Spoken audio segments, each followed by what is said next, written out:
With the latest entry in the Captain America franchise hitting theaters um, this weekend, we now, of course, have four movies in the Captain America franchise to rank. Now, there's not a single bad movie in this franchise at all. All four of these movies are really, really fantastic. By the way, this video will contain spoilers for Captain America Brave New World. You have been warned. If you have not seen the movie, click off of this stream right now. But if you have, let's get started. Coming in at my number four for me is going to be Captain America the First Avenger. Now, I do still really enjoy this movie. I like the World War II setting. Um, I like Red Skull as the villain. He did a really good job. I like the relationships between Steve and Bucky and Steve and Peggy Carter. Um, I, lo- um, I like I like, of course, the end credit scene, and where, of course, it literally sets up the first Avengers movie with Nick Fury coming in at the end, and I thought that was really cool. And the action scenes are all done very, very well. Yes, I know a lot of people bitch and complain about montages all through the action and all this crap. Like, no, it it doesn't. I mean, yeah, it does montage, yeah, but at least it still shows the action. Him throw, you know, you know, and you know, and Captain America, he's awesome. He's an amazing character, one of my favorites in the MCU. He's throwing a shield, and of course, he's going up against Nazis and the Red Skull and all that stuff. It's great. I love all that stuff. So yeah, for me, First Adventure, definitely on the I'll say the weakest of the four for me, but it's just because the sequels get so much better. Number three for me. Now, these next three are tough to rank because I love all three of these movies for very different reasons. Number three for me is going to be Captain America Winter Soldier. Now, yes, I absolutely love this movie. Of course, you have Nick Fury again, you have Black Widow, Scarlett Johansson, and you have the introduction of Sam Wilson, Falcon. And they all do a really great job in the movie. I like this whole political 70s style thriller movie that that the movie injects itself with. I like that. The action scenes, of course, done. This is, of course, when the Russo brothers first came onto the scene with the Captain America movies, and their action sequences are all great. From the opening fight with Batroc the Leaper to the elevator fight, to the highway fight with Winter Soldier and who Winter Soldier is, and like all that stuff is great. And then of course you have the ending of Cap trying to bring Bucky back, and him trying to get him to see the errors of his ways, and Winter Soldier's being a badass, shooting up people and blowing up and blowing up cars, and he gets his fights in with Black Widow and Falcon and Captain America, of course, and all that stuff is great. And the end credit scene set up Scarlet Witch and Quicksilver, who were, of course, in Avengers: Age of Ultron. And so yeah, I do really, really enjoy this movie. It's just that the two that I have above it are much way more, it's just that the two that I have above it are a little bit better than this one, but still a great movie. I still love Captain America 2 Winter Soldier. Number two for me is going to be Civil War. I love this movie. The freaking airport fight scene, still top 10 MCU fight scenes in my opinion. I love that sequence to death. This was our introduction to Black Panther. Rest in peace, Chadwick Boseman. Our introduction to Tom Holland's Spider-Man in the MCU, which years ago we thought would never happen, but it did. And of course, all the other action scenes are really great. The whole Civil War thing with the Accords and Captain America versus Iron Man, all that stuff is great. And yes, the whole Zemo storyline with all the other Winter Soldiers could have been. I know a lot of people don't like that storyline, but I like Zemo. I think that Zemo is a very, very well done villain. And besides, he's the one that really tore the Avengers apart. And if they were together in Infinity War, they would have won against Thanos.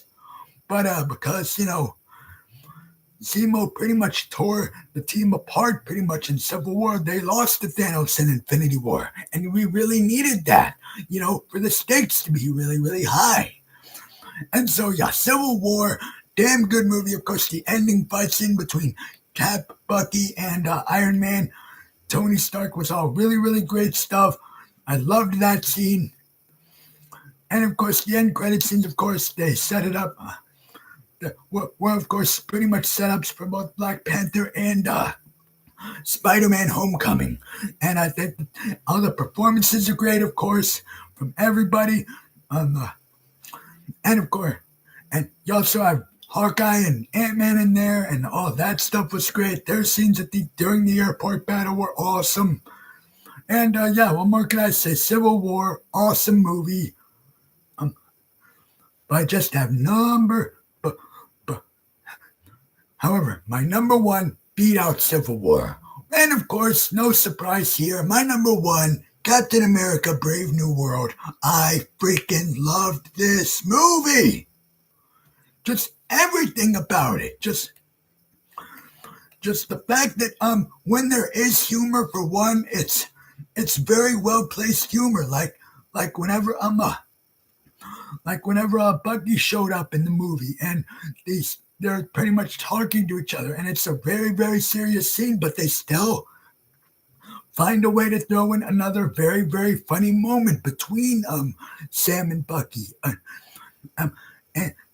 And of course, the action scenes were all very, very great. The two fight scenes that we get with Giancarlo Esposito were really great. And thank gosh he did not get wasted like Crossbones at the beginning of Civil War. Thankfully, he didn't get wasted like Crossbones after the opening scene of Captain America Civil War. Giancarlo Esposito was a badass. Gus from Breaking Bad for life, baby. And it has been said that apparently we might see this character going forward, which, hell yeah, more Gus in the MCU, please.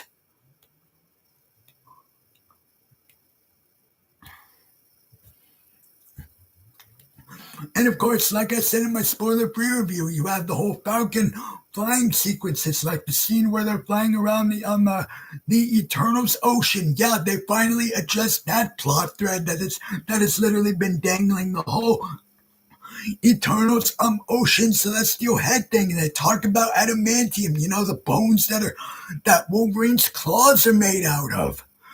And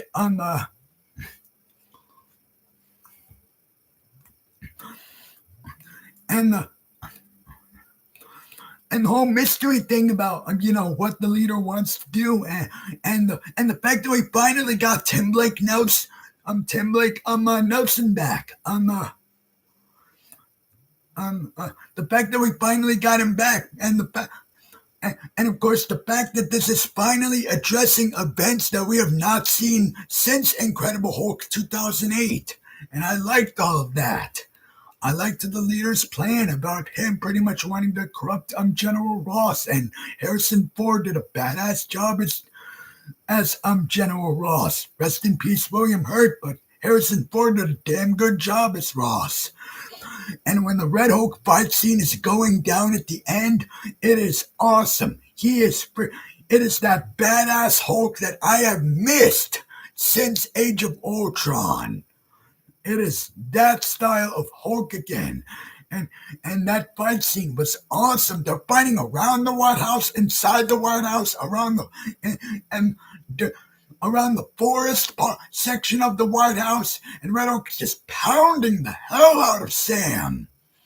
He is just beating the heck out of him, and it's crazy, but it's awesome as well. And then of course while Sam didn't take the serum, he doesn't need the serum, because just like with everybody else in the MCU that has been able to talk Hulk down, that's what Sam does with General Ross. He's able to talk him down and have him, and pretty much get him to transform back.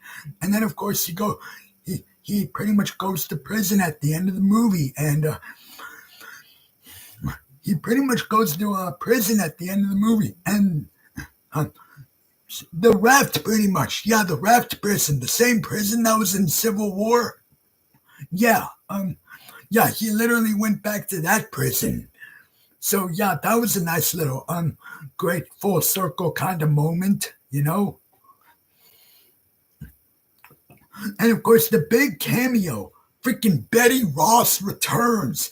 Betty returns from The Incredible Hulk 2008, a character that we have not seen since that movie, and I'm glad that they brought her back. And Liv Tyler, and Liv Tyler, even though she's older now, she's still looking hot. Wow.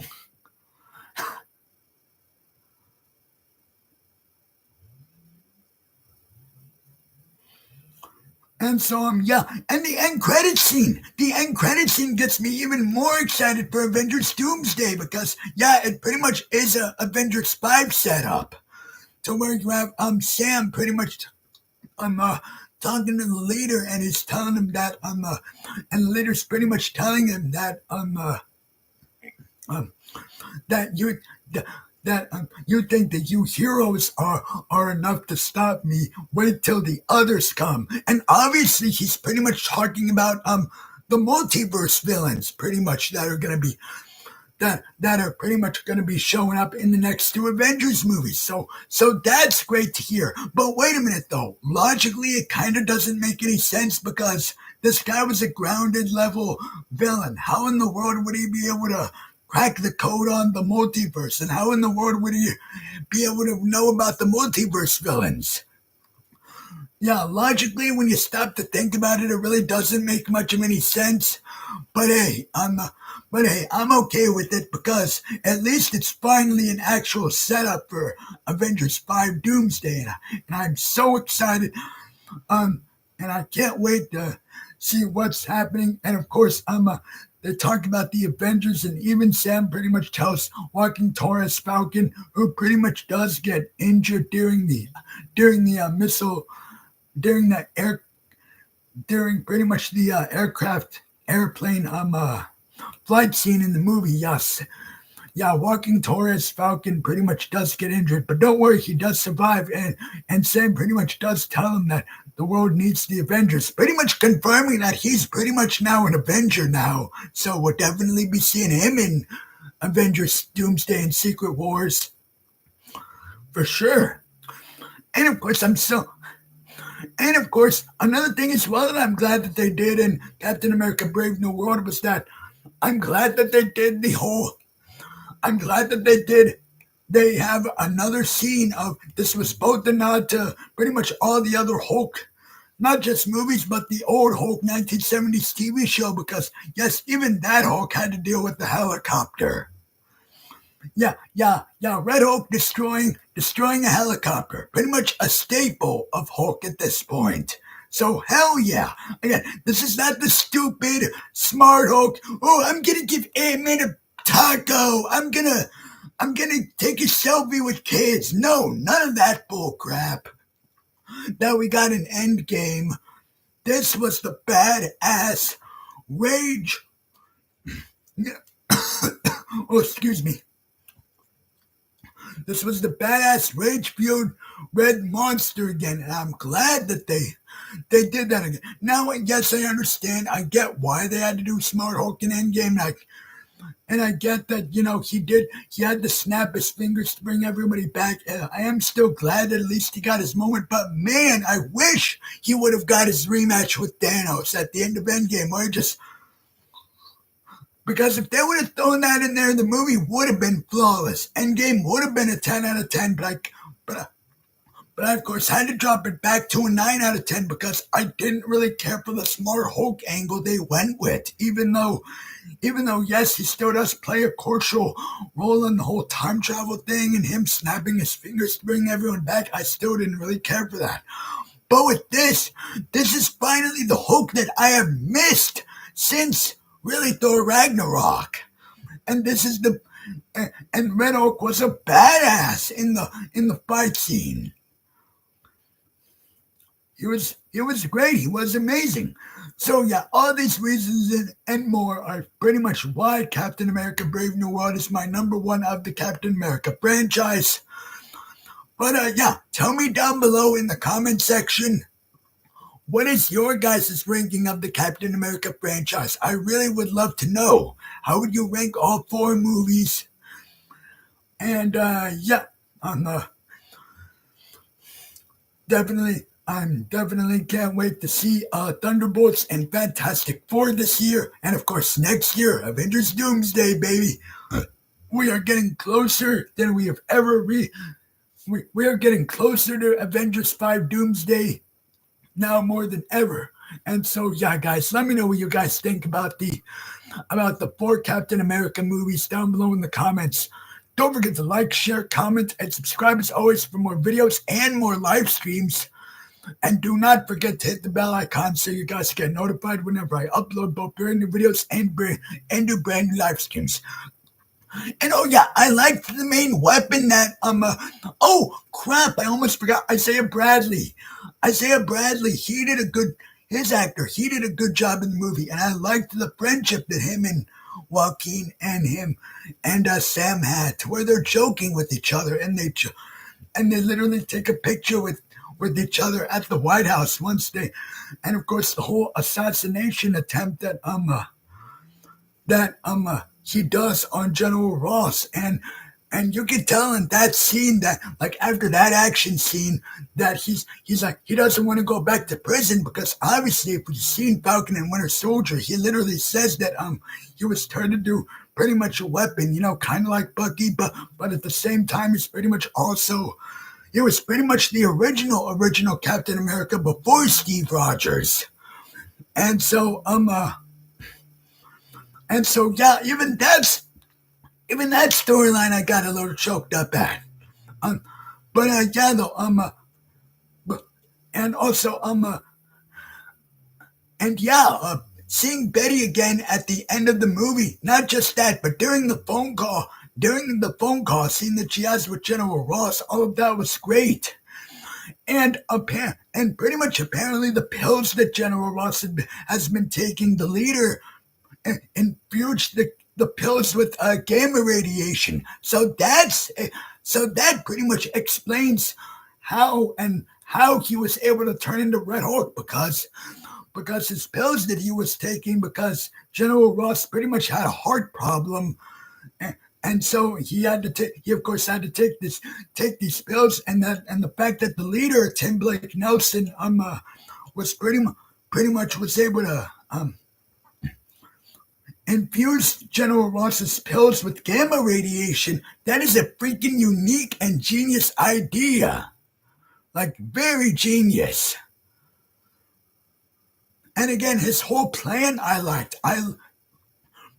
He pretty much wanted Ross to Hulk out. Like that whole tension-filled scene where he tells him, like, yeah, turn into the monster, do it. Yeah, do it. Turn into the monster. So that way I can pretty much expose you for the monster that you really are. Because just like how you put me back, just like how you put me in prison all those years ago, I'm gonna do the same thing to you. Like, I liked his whole plan in this movie. I know a lot of people, like my good buddy on YouTube, 3C Films, he didn't really care for it, but I liked it. And I like this main weapon as well, pretty much a sound barrier, which also nodded to the Incredible Hulk, because if you remember during the forest action scene in that movie, they briefly pretty much do your sound barriers to pretty much stop Hulk for a little bit, and I liked that. Now, he literally kills the guy with this weapon. In the movie, he pretty much stabs the guy with the knife, and then the sound barrier noise makes the really loud noise, and it kills him. And I was like, oh damn! And of course, Isaiah Bradley pretty much does get out of prison by the end of it. His name has pretty much been cleared by the end of the movie, and and he pretty much does get his own suit. Now, hopefully we see Isaiah Bradley wear this suit somewhere in the next two Avengers movies.